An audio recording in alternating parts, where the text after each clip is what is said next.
Okay, awesome. We are recording. Okay, so if you are catching the recording, this is Jessica Mowforth. She is an intimacy and relationship coach.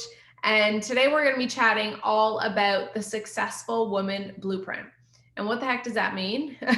So Jess and I have been doing a lot of talking because I'm a mindset and business coach. She's an intimacy relationship coach. And we're seeing how, and I know Jess will talk more about this and while she introduces herself, but we're seeing how while being a professional woman, it's so easy to get caught in the hustle, the grind, the go, go, go, and the wounded masculine energy. And if you have no idea what we're talking about, we're going to talk more about that. And the reason we're doing this workshop today is so that we can show a different way. We can show how can you be a professional, successful woman while actually owning your power, coming into your femininity, and creating more ease and flow in your life. And it's counterintuitive because what we're taught in the world is you have to hustle, grind to make more money, to be more successful. So Jess and I want to change that conversation so we can talk about how you can actually find more peace, joy, creativity, and more money.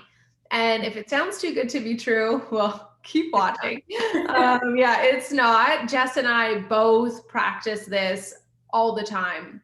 And I say practice because it is a practice. It's like showering. You have to re-shower. You don't just stay clean your entire life. It's like mindset. It's like anything. It takes daily commitment.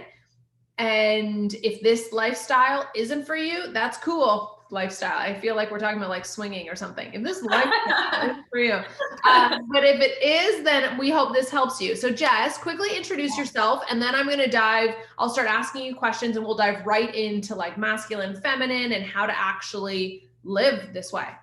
Right. Awesome. Well, first, thank you for that beautiful introduction of what we're going to be diving into. I'm so excited.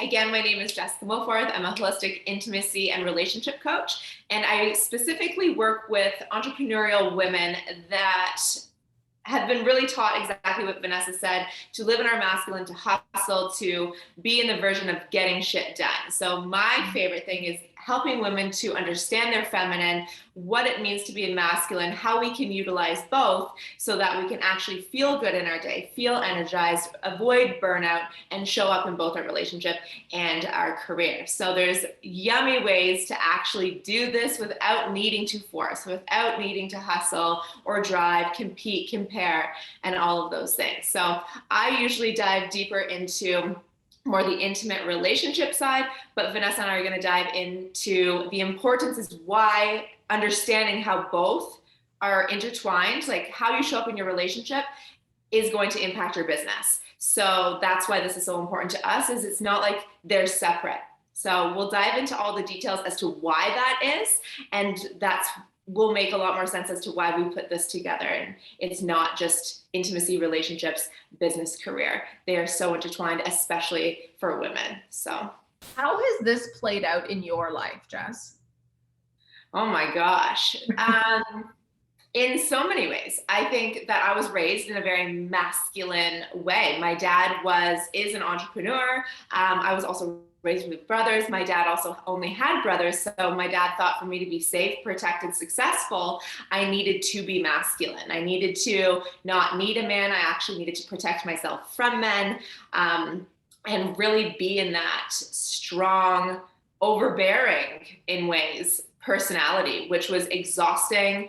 It was attracting men into my life that were like not at all the type of men that I wanted. It was a lot of toxic relationships. And as we know, relationships, or what we're about to find out as we go into more detail, is how much our relationships play a role in our self-esteem, our confidence, and how we show up in other relationships, but most importantly, our businesses and our jobs and all of that nature. So it affected me in burnout. It affected me in being in toxic relationships. It affected me in being distracted in my own health and wellness goals, as well as goals in work. So yeah, I was like, that is enough. No, totally. And I think you kind of get to this breaking point where you say no more. And that's kind of even what had happened to me. I mean, I was always an academic. I really connected my success to my accomplishments. And in the beginning of my entrepreneurial journey, it was all about, what do I need to do to be successful? And I would wake up with so much overwhelm and anxiety, and I was just on this hamster wheel, and I could feel it in my body, in everything that I was doing, right? My nervous system was just out of whack. And until I really connected to my feminine, was I able to shift that and learn a different way. But it's tough because we're not really taught this, right? We're not taught, because so many mindset people, so many, they're masculine. They are men. Many public speakers and motivational speakers are men. So now it's, I think, this new wave of coming out of how we can do this differently. Yeah, totally. We also have been taught in society around the 24-hour day. And that's why you have things like the 4 and 5 a.m. clubs and stuff like that, where even fitness has been masculinized. And all of this has been designed from before we were even alive around men.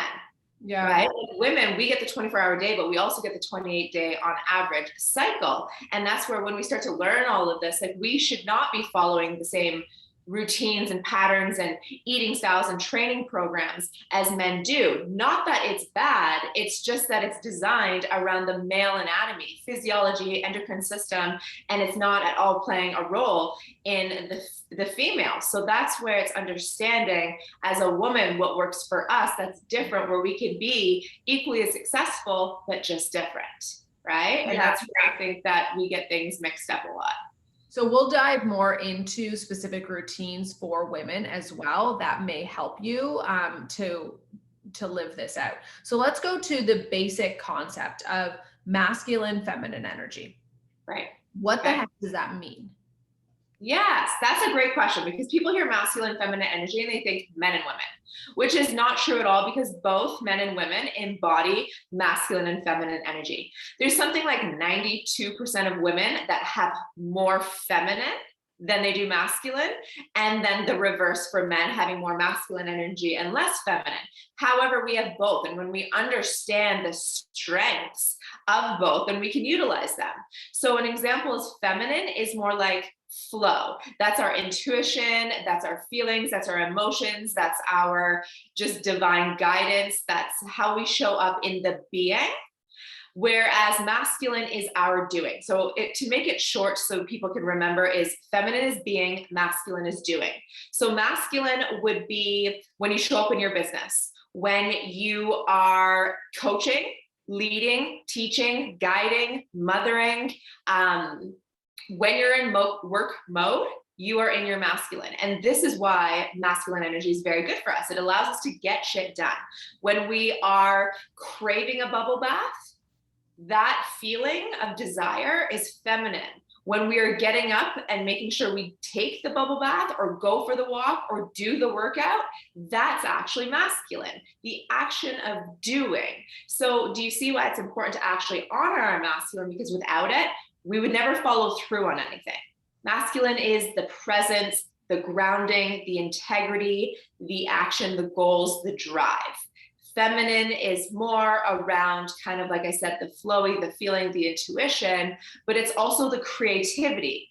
So we need that, which is also super important for a business. And I've given this example before, but I love it, and it really helps people put it into perspective. There's two. Number one is looking at a river and a riverbed.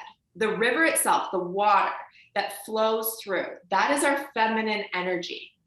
Now, sometimes that water is like cool as a cucumber, smooth, gentle. Sometimes it's wild and bubbly and ravenous and all over the place, because that's women, right? Like, we are wild and emotional and sensitive beings. We're meant to be. Like, we're so designed to be that way. We're not meant to be like this anymore. We're not meant to be stable. We're meant to be rambunctious, right? So that's the river. Now, the riverbed, the structure that flows the water, that is our masculine energy. That's our masculine in our relationship from our male partners. And we're going to be speaking heteronormally in this workshop specifically. But when we are speaking about our male partner, that's how he shows up in our relationship, as well as how we show up in our own relationship as well. So if you think about it, without the riverbed, the water would be overflowing and it would actually be quite destructive, right? Like water is powerful. Feminine energy is powerful. And if there's no structure to hold it together, to guide it, it literally can take out communities and destroy things. So that's why it's important to understand both from an internal perspective, as well as understanding the dynamics in relationship. Right. But then I can understand even someone listening to this, why it can get confusing, because you're saying, okay, feminine is the being, masculine is the doing. And we're talking about success and how to do while in ease and flow. Right. So what the heck does that mean? Like how, if we're in business and you're saying the masculine helps us to do, take action, but there's different forms that we can take action from. What's the difference? Like, how do we actually create more joy, freedom, peace in our business while honoring the masculine, feminine? Yeah, good question. And this ladies, you're gonna probably want to come back and re-listen to this, because the first time you hear this, if this is the very first time you hear this, it may sound confusing. So first, I'm going to preface with that. So if you hear this, you're not going crazy. So if you're like, what in the hell? Because we haven't actually been shared this information, it can be a little bit like, this doesn't make sense. Now, when we look at masculine and feminine energy, there's actually 4 different components to that. We have our integrated, healthy, healed feminine. We also have our wounded feminine. Then we have our healthy, integrated masculine. And then we have our wounded masculine, which oftentimes shows up as ego, right? So the wounded is coming from our past experiences, our past traumas with our parents, relationships, all that stuff that is fear, insecurity. Yeah. Totally. Yeah. So I like to call it like social heredity. Everything that we've experienced through past relationships, friends, family, everything you just said, schooling, all of that has taught us a belief system that we live by that may or may not actually be true, and definitely not true to ourselves. Let me add something in here. So if you are into self-development and you think, oh, okay, this is great. Self-development always talks about the trauma, the inner child, all that stuff. What we're doing in this conversation is saying, actually, there's one more level to that. It's not just the wounds, the trauma, your inner child, and your fear and insecurities. You can actually break that down further to masculine, feminine. And again, that has nothing to do with sexuality. It's just the masculine, feminine.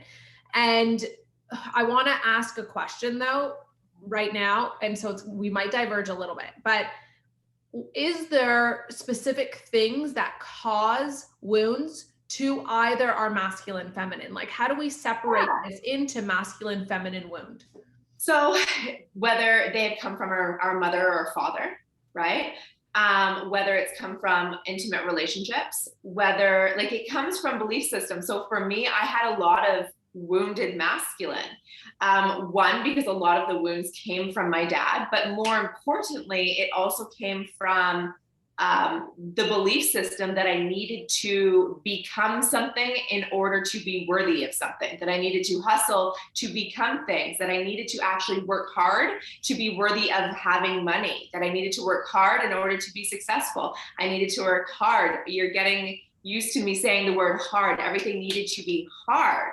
Right? Where feminine wounds comes more from like girlfriends, sisters, our mothers, but also just the fear around surrendering, the fear around opening our heart, the fear around slowing down. So we don't necessarily only have wounds in one side or the other. Oftentimes we get like, not even often, we always will have wounds in both sides. It depends on what you live behind. So here's a good reference that can help you to understand if you're living behind a masculine wound is if you are feminine essenced at your core. And how you can find this out is if you close your eyes, and when I say this, you're like, this is me. It's like I crave a man that is capable of like leading the relationship, a man that can make decisions, a man that, yes, he knows I can open car doors and buy myself flowers, but he does it for me because he wants to actually take care of me and add to my joy, add to my love, even though he knows that he's not the sole provider of that. A man that has stature and integrity and is grounded and present in who he is, and you feel safe around that. If any part of your body says, yes, this is what I desire, then you are going to be more feminine essence at your core. If you are like, hell no, I don't need a man, I will make all of the money, I will lead. Can that also come from a wound in itself, that you're saying those things of, I don't want any of that, because you're actually scared of being vulnerable, of opening your heart, right? Totally. But you should have felt a part of you like interested. And then usually you get the resistance that comes after, which that could be the mask. So we call this the mask of masculinity. So you at your core are feminine. So it's interesting because even when I was in masculine mode, I still desired a man to show up that way. Yeah. But I would always live this like energy of like, but I don't need it. Right? So that's where it's like, I always knew that that felt good. I found that attractive, but I just never let any of the masculinized men come anywhere near me. I'd attract a lot of ego, a lot of like emotionally unavailable, a lot of feminine or Peter Pan type men, which we can dive into. But if you have a lot of masculine wounds, you will identify more as the woman that craves that type of stuff. And yet you literally have a mask over you that says, but I don't need it. I'll take care of myself. I've got this. And you don't actually let a man come in to support you in any way. So why is it important, in your opinion, to understand that it's either coming from the wounded masculine and feminine, as opposed to just your wounded child? Like, why do we need to make this additional classification? I think that it's a lot of bypassing when we don't, right? Like the more we can get to specifics, not so we can figure it out, but if you understand that you've got wounds in your feminine, then you can actually speak to her specifically. And when you have wounds with your inner masculine, then you can actually speak to him specifically. And I'm saying him and her because it makes it easier for us to understand. I actually teach a lot of my clients to look at our inner masculine as our inner husband, right? Because there's a lot of times that we look at our male partners, whether boyfriend, fiance, husband, with these expectations that they need to be and do a certain thing, when yes, that is an addition to showing up for you. However, we have to be doing these for ourselves first. And if we can actually build a relationship with our inner husband, then we will actually feel more safe and open and receptive to our external husband. Does that make sense? For me, 100%. For everybody else who's in this room watching this live, comment in the comments if this is resonating with you, if you have questions, so we can continue to, to unfold this. This is something that Jess and I talk about all the time, and has also been really knowledgeable. It's helped me better understand myself as well, right? As we move into this. So with this masculine, feminine energy, and let's come back to the original question of, well, then how can we achieve success while being in the feminine, even though the masculine executes? Yeah. So, and this kind of ties into that last part of that question to understand is, if we have wounds in our masculine or feminine, we are going to have drivers that are actually not in alignment to our truth. Okay. How this will affect your masculine and feminine is you will ignore your feminine, your intuitive desire and your truth, and you will take action from your masculine based on the wounds. The example in my life. Yeah. The example in my life is I was always busy, always hustling, never sleeping enough, eating on the go, constant. I was constant because I believed that the definition of success was to be always busy. If I was sitting there, I was like anxious. I was like, time is money. I need to be out. If I'm not out like working and making money, I'm out networking and connecting with people for the purpose of money, right? It was a rat race. It was constant. There was no breathing. And that's where it's like, if you don't actually understand what your feminine truly desires, then your masculine is going to be acting on something that's truly inauthentic. And that's like the definition of burnout and unfulfillment, right? Okay. Yeah. So let's give some practical tools right now. How can people know, number one, what wounds they're living at, whether it be their masculine and feminine, and how to actually start to heal the masculine, feminine wounds? I mean, for me, I went feminine first. I just focused on my feminine wounds first, and then I moved into the masculine. But you're the expert here. So talk to me a little bit more and provide some actual tools if someone's listening to this to identify their wounds and then heal them. For sure. So first, if this is something that's very new to you, I wouldn't even start with trying to dissect whether it's masculine or feminine. I would slow the F down.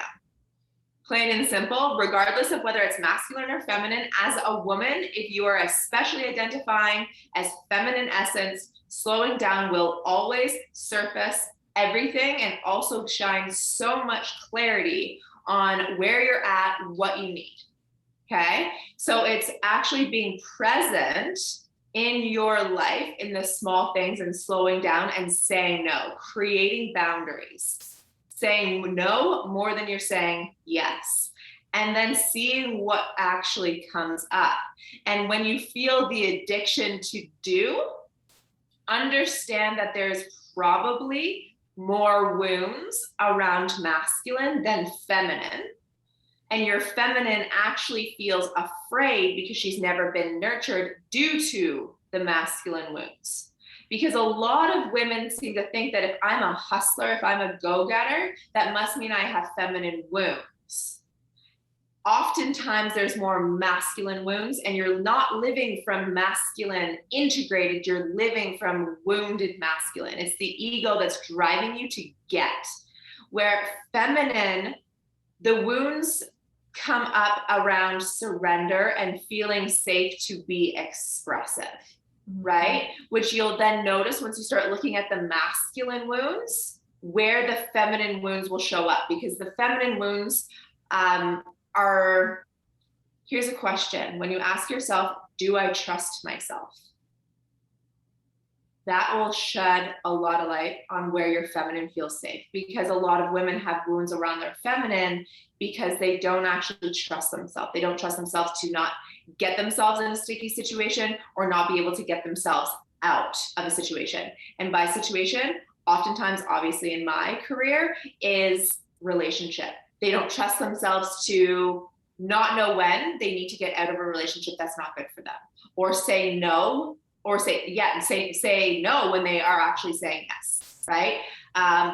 I see this all the time in sex, right? Women believe that we need to have sex in order to get a guy or to keep a guy or to whatever. That's what men want from us, right? But we're doing all of these things in performance, in action-based, in order to be perceived as something, as opposed to just showing up and being who we are in that moment, which is wild and expressive and intuitive.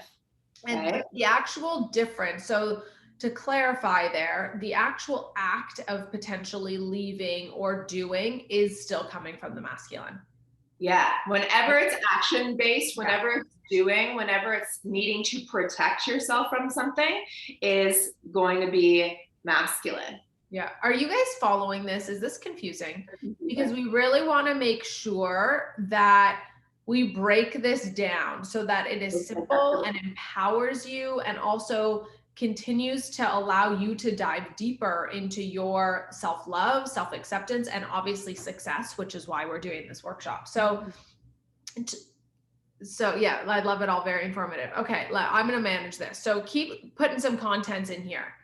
Okay. So let's talk then. How does all of this have any impact on your ability to make money and create abundance and wealth in your life?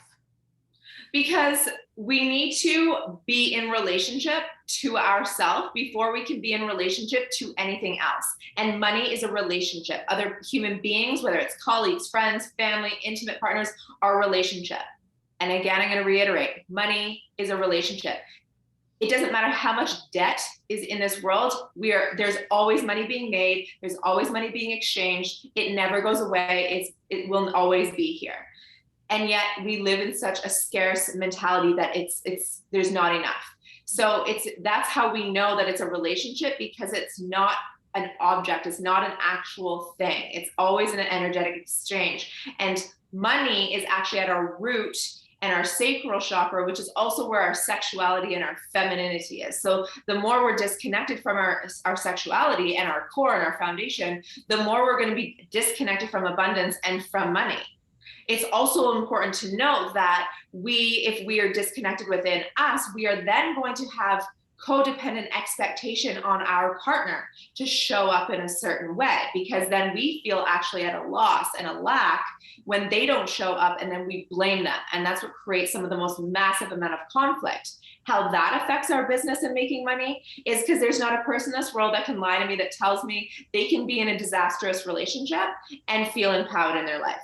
Mm-hmm. Women, I don't even believe men can, but men are able to compartmentalize. Yeah. We are not. Yeah. We are not. Don't try. There's no point. It's only going to harm you and stress you out and burn you out more. Our brains are literally like spaghetti. A man's brains is literally compartments. You are not designed as a woman to be able to separate it. So don't try. Okay. And I'm only saying it in that way to hopefully give you permission to let that part of it go. Okay. So how that affects is you don't eat properly when you're stressed out in your relationship. Your body is now like running a car without gas. You can't show up at work and in your other relationships feeling good when you're not eating well. You're not sleeping well. You're not getting enough sleep. You're also not getting into REM sleep, and your body is clenched and tense throughout your sleep. You cannot function well without sleep. You become more emotional. You sometimes then start comparing yourself to others and their relationships. You are more led to having affairs, which then creates a whole pile of other stuff, which will also show up in your relationship. So our relationship matters. We spend hundreds of thousands of dollars on weddings and honeymoons and children and trips and all of these things, but we don't spend anything on how to actually keep it together and feel good and be fulfilled in it. And then we spend a shit ton more money on divorces and separation and all of these things. So that's where it's like, we need to start looking at where we're actually spending money to grow and connect, and then come back to understand the relationship with ourselves so that we don't make it about someone else, but also understand the importance of why we need to actually put in the work in our most intimate relationship, because it has an impact on every single thing that we do. It has an impact on the energy for your workouts, the way you eat, the way you sleep, the way you show up in your family, the way you show up in your friends. We can go hang out and we can sit there and talk about business ideas and trip ideas, or I could be in a super fight with my boyfriend and be spending the next 3 hours with you venting about that. So do you see how it literally impacts everything? And there's nothing wrong with that. Women need women to go through those things. But we all have those women that do nothing in their relationship and all they want to do is complain about it, right? And we all know what that feels like. You're muted. There you go. I always ask, if you just took out all of that extra stuff, right? Like the drama and the thoughts and the arguments, how much more space would you have for you to truly live into your potential, live into, like, shine bright and stop making yourself small? So if there's a female entrepreneur watching this right now saying, okay, this is all great and dandy, like, actually give me the blueprint of how I heal my masculine, heal my feminine, and make more money. What do I do? Like, what do I walk away from this doing? Okay. First, you wanted to start observing, because on the flip side of all of that, how it also getting into your feminine, getting into your sexuality and increasing your relationship, because your intimate relationship is your biggest teacher of life. It will always bring out your deepest wounds, your biggest triggers, your biggest growth, always. And your sexuality is your creative core. So the more in tune you get to your own body, the more you're actually going to boost your creativity. The better you show up in your relationships where you're willing to communicate and grow through those triggers is naturally also going to open you up for expansion in every area of life. So as much as a relationship when it's not working can very much be closing in on who you are, and what's the other word of expansion? Like very contraction, Yeah. right? So it can be contracted. However, when you do the work and you open up and you heal the relationship to yourself and you bring that into your relationship, you then become that much more expansive. You become more creative. You have more energy. You are more communicative, which will also show up into other relationships and make networking, like connections. So what, to go back to like, what do I do? Is number one is slow down, right? Observe yourself. All of you, I would highly recommend you get a little journal to document little things throughout your day as they come up, because the biggest way to understand where you have wounds is to write down what triggers come up for you, right? Like when your man says something to you, what do you feel? When you slow down, like when you actually don't pick up your phone when you're eating a meal and you sit down and have it by yourself, or you have a bubble bath and you don't bring your cell phone into it, or you go for a walk and you also don't bring your phone, and you pay attention to your senses. Like, what do I see? What do I hear? What do I smell? What do I feel? What do I taste? And you get into your body, and you can even take that one step deeper by asking yourself the question, like, what am I feeling right now? A great practice that I do multiple times throughout my day is I take 5 deep breaths in through my nose, out through my mouth. I make sure that my feet are on the floor and I feel the bottoms of my feet on the floor. I feel my bum on whatever I'm sitting on. I feel the backs of my legs touching my bed or my chair or the floor. So that I'm in my body, present to what my body feels like when it's touching whatever it is that it's touching. I take 5 deep breaths in, 5 deep breaths out. Then I'll either say, what am I feeling? But if I find that I'm in overwhelm, sometimes that doesn't work. And I'll say, what is Jessica feeling? Because it almost kind of like separates the overwhelm and the commotion from my body and what I'm truly feeling. And when I say that, always will I get a feeling that comes up. Then I go deeper and I ask, okay, where in my body am I feeling that? And my throat, my stomach, my heart, wherever. Then I put my hand over that space and I breathe into that space. Then if I just want to be with it, I just be with it. But oftentimes I always go deeper with everything that I do. And I ask, okay, if this feeling had a voice, what would it be telling me? And I always get answers. It may take practice. You may not get a ton of clarity at the very beginning. You also may get a whole lot of answers that you did not know, that don't make sense, that are super triggering. All of that is okay, right? Oftentimes the feminine doesn't feel seen, she doesn't feel soothed, and she doesn't feel safe. Now, it's important to feel these ways in our relationship, but we will never feel these ways in our relationship if we don't actually feel safe with us. And in order to feel safe with us, our feminine needs to have a relationship with our masculine, because it's our masculine, our inner, that actually creates the safety, right? It's our inner masculine that says, no, this man is not good for us. You need to get up and you need to go do this. You feel, that stomach feeling, like the intuitive draw, where you're just like, this is just not for me. We need to start slowing down and listening to that guidance, because that guidance doesn't have the monkey brain. It doesn't have the thoughts of past experience and the hyper analyze mode. Our bodies, our intuitive guidance is either a yes or it's a no. There's not yes, but. No, and maybe. There's none of that. It's yes or it's no. And when you take time to slow down and be with your body and ask that question, what does a heck yes feel like? And pay attention to the sensations. What does a heck no feel like?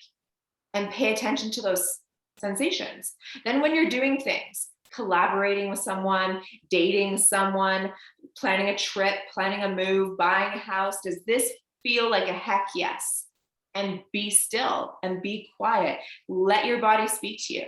As women, we have been gifted magical powers, and yet nobody teaches us those. Between our menstrual cycle, the fact that we as women are what create human beings, right? Like if we have the ability to create human life, what else can that energy create?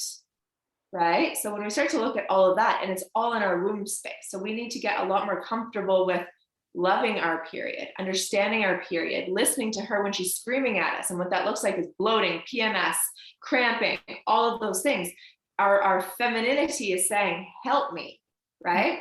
And oftentimes our feminine is suffocated and unacknowledged and unsafe because of the wounds with our inner masculine, right? Yeah, I want to dive a little bit more into menstrual cycle in a second, but I have a follow-up question. So I know when we were talking about this workshop, we're obviously talking to a professional woman, and it's so easy for her, which is why I'm asking the questions coming from that space of like, okay, what do I do? Where do I go from here? Now, so many of them we talked about in this event, we talked about productivity, routines, right?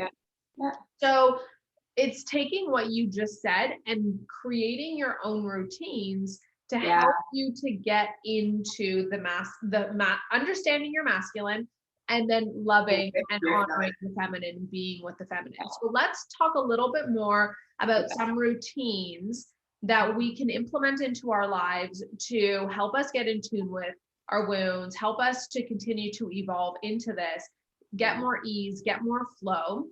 Okay.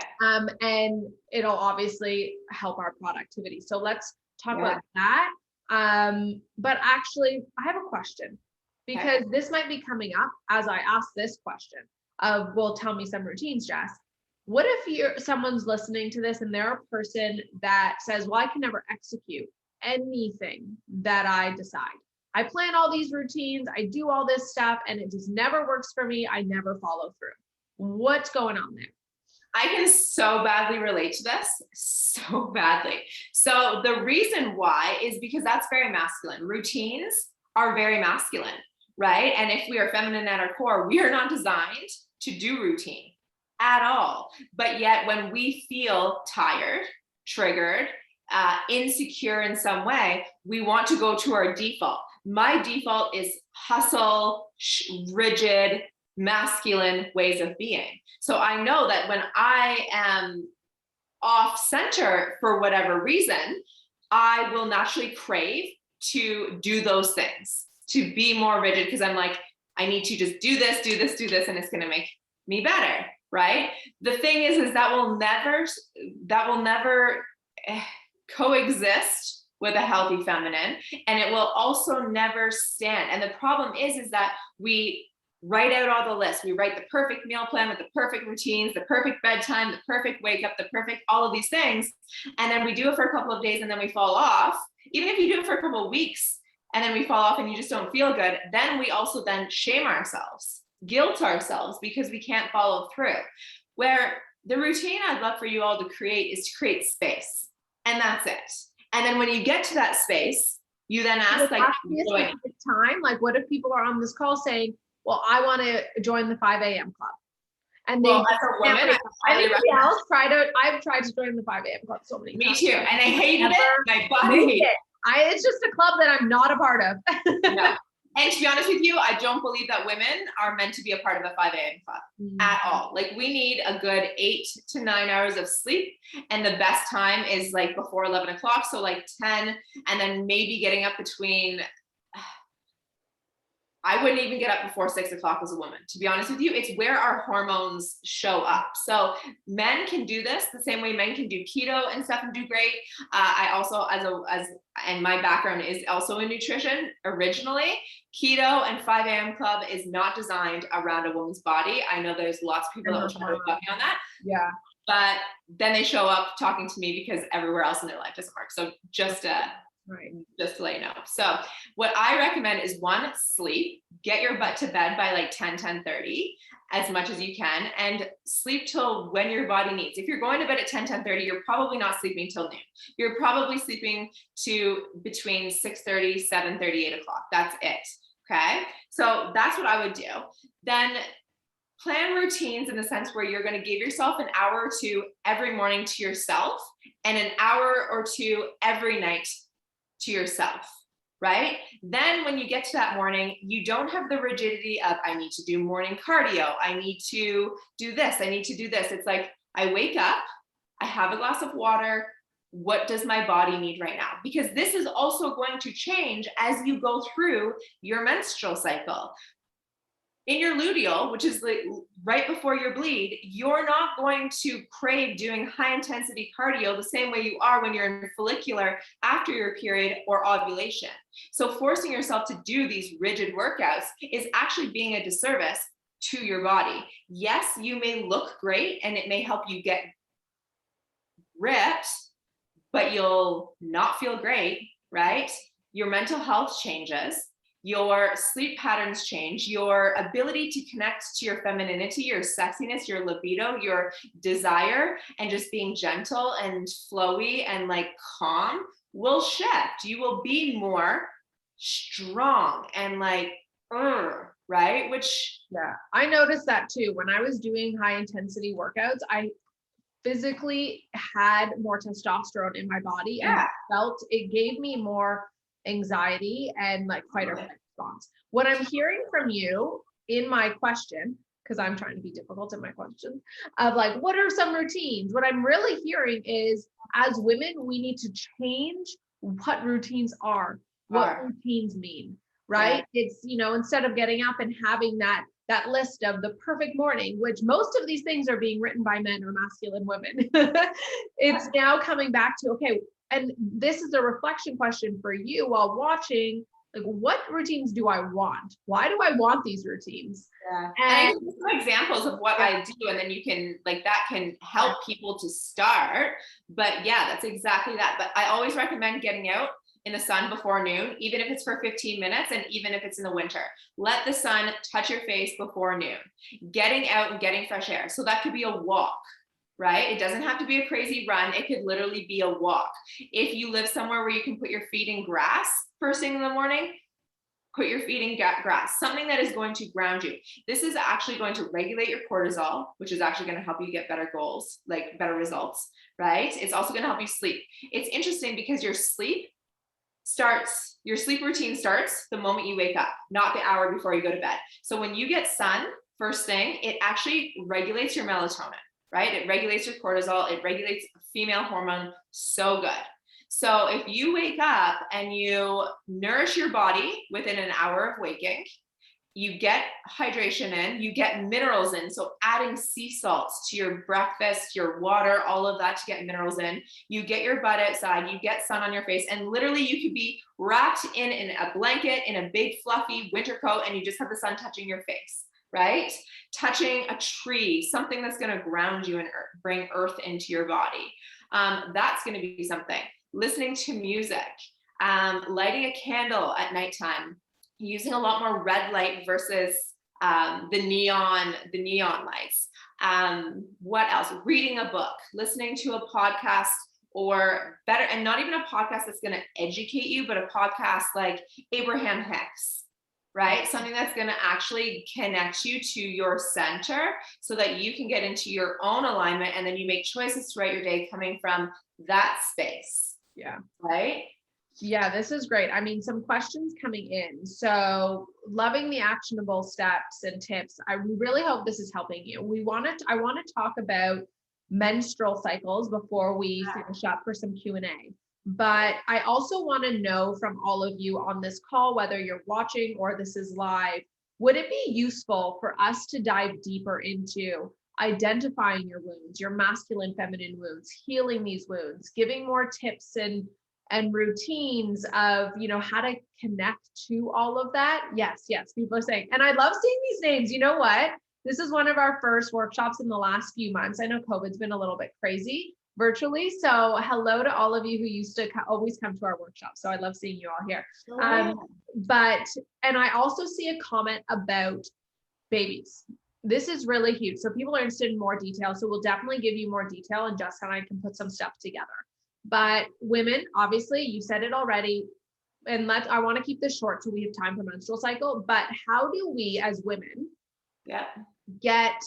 still honor our bodies and our femininity when we have babies? Like one of the women just says she has I don't have the chat box right in front of me, but like an 8-week-old child, there's no sleep happening in the house. So how does she honor her femininity and her sleep and taking care of herself and all of us when we have a young baby at home? Well, number one is asking for help. I think that there's a massive thing out there that makes it feel like This person said their significant other isn't very helpful at the moment. is useless. Yes, there's ways to get him to become a lot more useful, and it's in your way of being versus demanding and actually going into. We can actually do a whole thing on how to be a mother or a lover and not a mother. Reach out to Jess. She'll give you some tips. I'll give you some tips for sure. But to go back to the baby thing is there's a lot of so many things about how to be a mother these days and how to be the perfect mother and what you're supposed to, should be, whatever. And the first thing with mothering is asking for help. Mothering is masculine, by the way.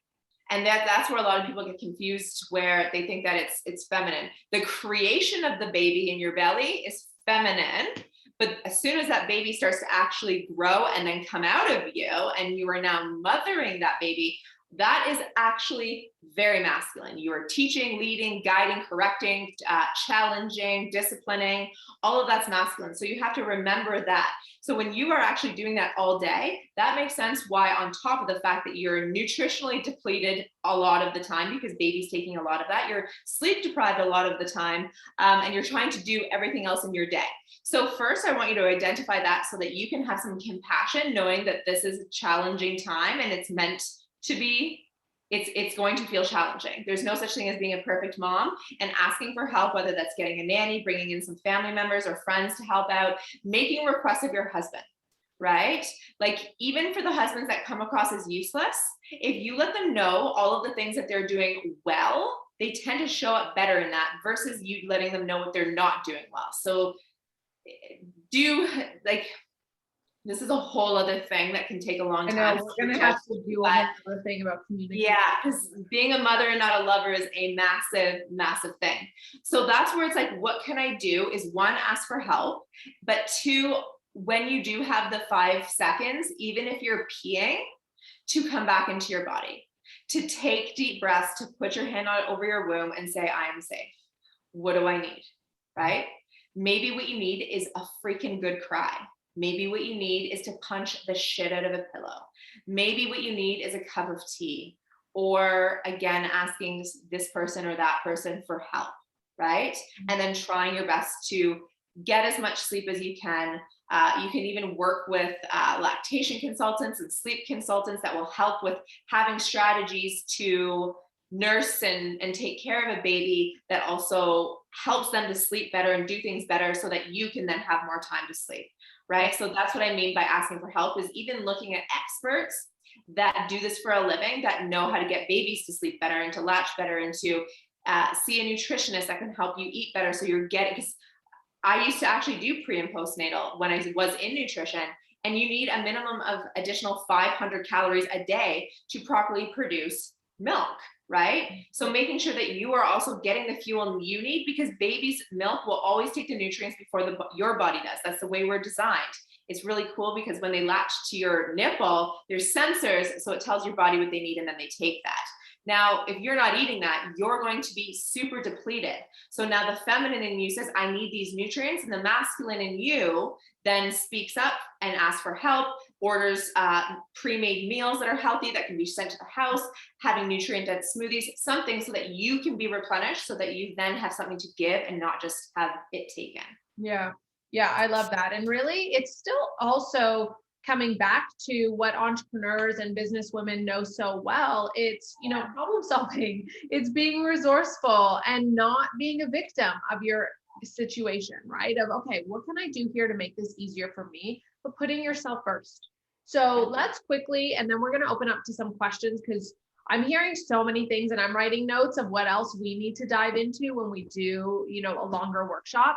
But let's quickly talk about the menstrual cycle, because someone had, I like this, victor versus victim mentality. I love it. Be the victor. This is awesome. Your comments. The author of your story. Yeah. Be the author, not the ladies victim. are awesome. So menstrual cycle, how do we utilize our menstrual cycle to its full advantage so that we can really maximize how we show up in the world? For sure. And we call this like the successful woman's blueprint. And I believe that our menstrual cycle is literally our monthly report card. So it all goes hand in hand, because you can have so much more productivity when you understand your menstrual cycle, so much more health, so much more love, all of these things, because there's 4 phases in our menstrual cycle. That you've got your bleed, you've got follicular, you've got ovulation, and you've got luteal.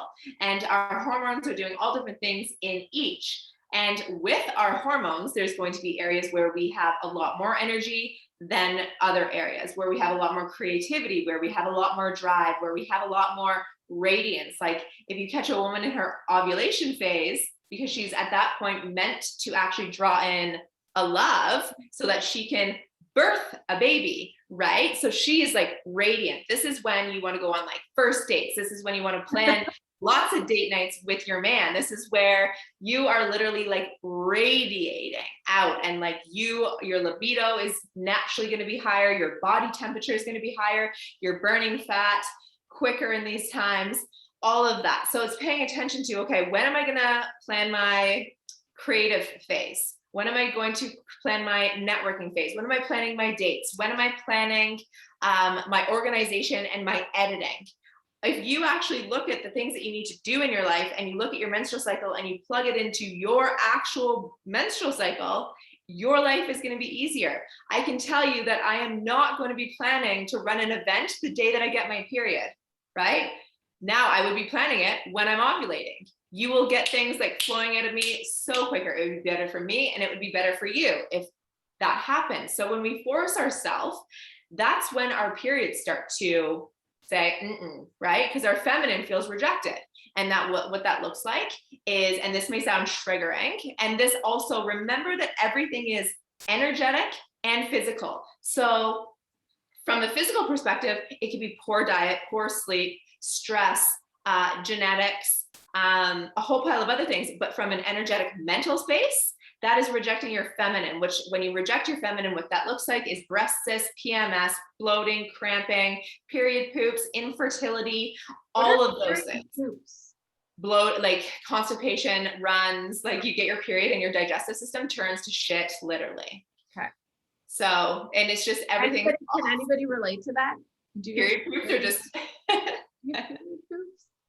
Yeah, I mean, it's really powerful. So here are some things that I'd love to continue to dive into. And if you are here live or watching the recording, let us know. I'd love to dive more into, looking more into this masculine, feminine. How do we identify the wounds? How do we heal those wounds? Really moving into building some routines in our life to help us to continue to heal those, and then really maximize how we utilize those to help us achieve our goals, whatever those goals are in our life, as well as how we use our menstrual cycle to also go into that. And then going into some of the fun romantic, like mother versus lover, communication. So if any of those things resonate with you, drop them in the comments or send me an email, and then we can definitely plan something for this so we can continue to build resources that are really helpful to you wherever you're at. So pop them in the comments and let me know how you guys are feeling about and which topic resonates with you most, that you'd most like to hear. So let's open to some Q&A. I know everyone has been so wonderful at commenting and asking questions throughout. Let me just quickly take a look and see if there's any questions that we have not answered. While I give you all a minute to write in any comments or questions, if you don't have any questions, let us know what your biggest takeaway is from this and what you most want to learn. But if you are watching the recording, Jess, how can people reach out to you if they want to get on a call with you one-on-one or get some more information on your different programs and how they can dive deeper into this? How can they contact you? Where do they go? Instagram is probably my most common social. So it's just my name at Jessica Mowforth. And my website, there's a link where you can reach out to me there. It will also tell you a little bit more about what I do, which is just jessicamowforth.com. So either Instagram or my website would probably be best. Perfect. And send her a DM, to say, hey, I know Jess offers complimentary consultations too, to see, so she can recommend what program might be right for you. I know she does some one-on-one, and she's building a really fun group program. So that might be a fit for you too. So send her a note. She'll point you in the right direction. She also has a ton of free resources that she can also send you.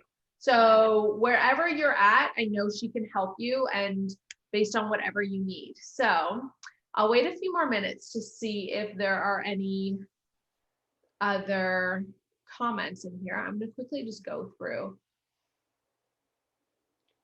Okay. Yeah, so love the topic about the cycles and using it to success. This has been so helpful. Yeah, so great. Hello, Joanne. Nice to see you. I haven't seen you in so long, Joanne. I'm just sending you so much love. So nice. I can just picture your face, your beautiful face in front of me. Yeah, I would love to dive deeper into the cycles talk too. This is so fun. Okay. I don't see any other questions coming in. Maybe yes. Oh, love you both. It's so cute. Love I you. miss you, girl. Right? We used to do in-person events, and who knows? We'll see what happens with the world. But yeah. So Jess, what is your biggest takeaway from this conversation? And or what's the thing that, like the number one question you get asked from people within your work and the biggest challenge your clients have? So the biggest challenge is like keeping the fire burning, like in a relationship. Like, how do you keep desire and your libido up? So, and how does that impact their business? And how that exactly. So how that impacts their business is sexual frustration is real, and a woman is meant to constantly flow. We're not meant to not have pleasure. So when we actually aren't experiencing any type of sexual touch, whether it's having our own personal pleasure practice versus being physically intimate with a partner, it creates, and I'm sure we've all heard of this term, but it's usually used in a negative way, is the term frigid. The frigid woman, right? Where it's not used nicely. However, if a woman does not actually get into her body and use her sexual energy, she hardens, which is what the frigidity, she becomes cold, like a fridge. Right? Fridge, yeah. Like frigid weathers. So we become that frigid internally, and that's going to impact our responses to in work. So what it does is it just makes us really outward versus receiving. And women, we are born with the essence to receive, right? Money comes to us, opportunities flow to us, men flow to us, all of these things. And when we get into our body, we open to receive that. When we actually don't open and we don't bring in sensual and sexual play in any way, then we really become tight. And then we are the ones that need to force things to make shit happen. And we really don't need to do that. And that's what really burns people out. So it's how to create the passion and desire in their partnership, especially long-term partnerships, and then how to also create that on an individual level to be more essentially in pleasure to attract in more clients, more money, more creativity for content creation and business ideas and whatnot, and just also being magnetic, right? Content creation, business ideas, it's cool. It's where it's at. So we also have some questions about menopause, which is awesome. Can you comment on how menopause may affect you and how that connects to menstrual cycle and hormones and all that jazz? Yes, because I'm going to share something that I hope really connects with you, because menopause is so misunderstood and it's looked at as like less of a woman, our hormones are out of whack, and it's just horrible. So every time we get a menstrual cycle, it's actually the divinity of femininity that provides more wisdom with each cycle. So when you get your bleed and you open up to say, what's working in my life, what's not working, and show me the wisdom I need in this cycle, you will learn things every time. So when you get to menopause, you have actually received all of those like lessons on how to be a woman and successfully and feel good, where you are now considered the wise woman. A wise woman. Yes, Jen, you're a wise woman.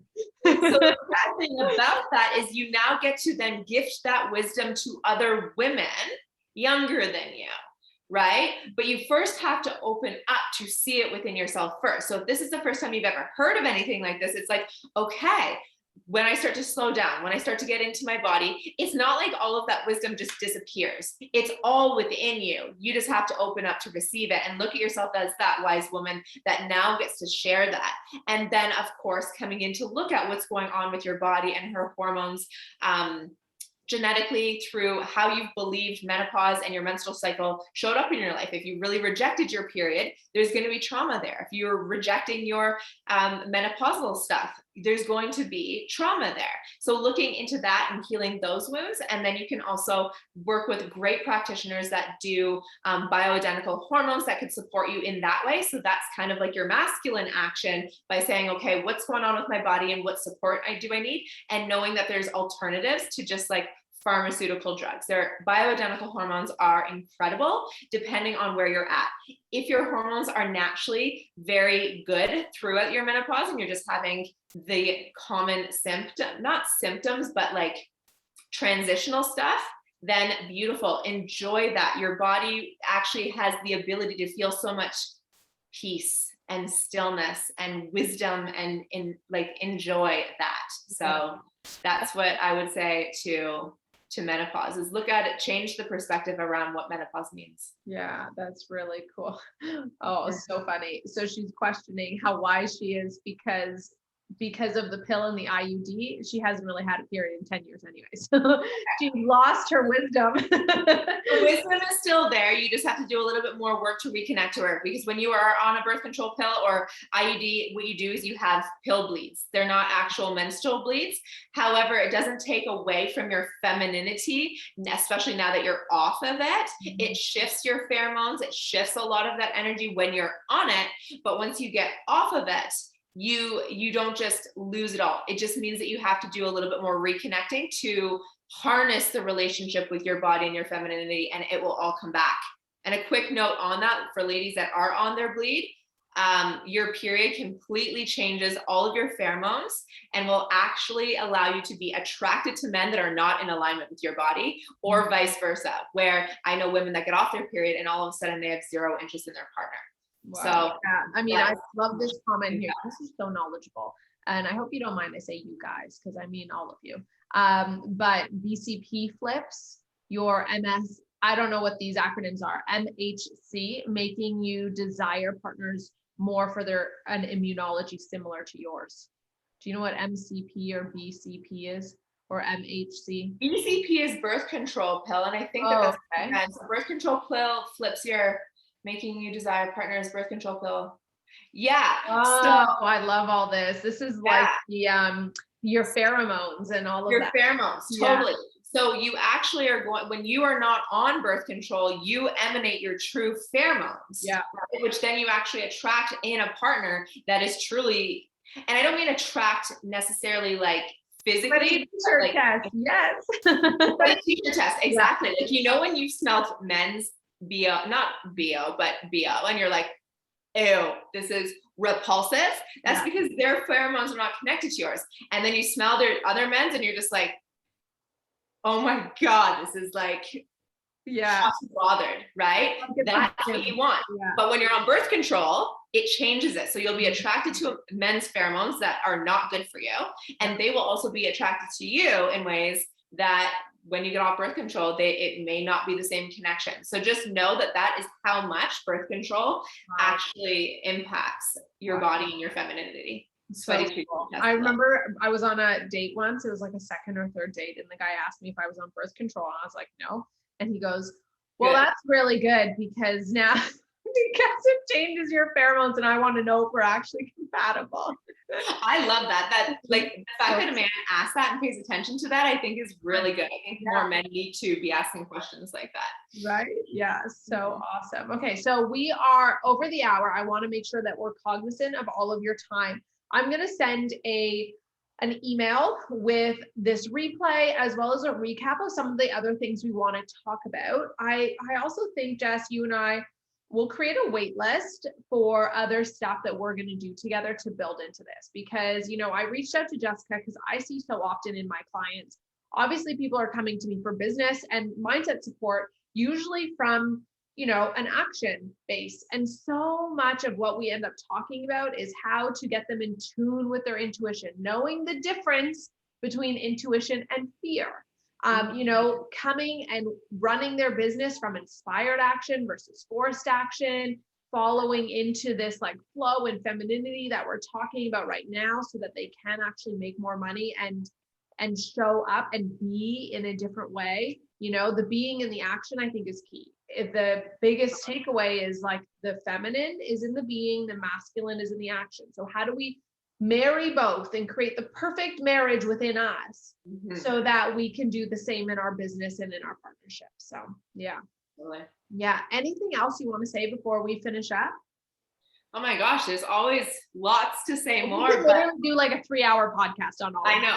We're gonna pull it Joe Rogan styles. Yeah. Yeah, exactly. Yeah. I just want to show gratitude for everybody that showed up today. I think that just you all saying yes to you is your divine feminine essence saying that I'm ready to be seen. And I think that that is just, it takes courage to be able to stand up and follow through on that. So you can thank your inner masculine for getting you to show up today and your inner feminine for saying yes.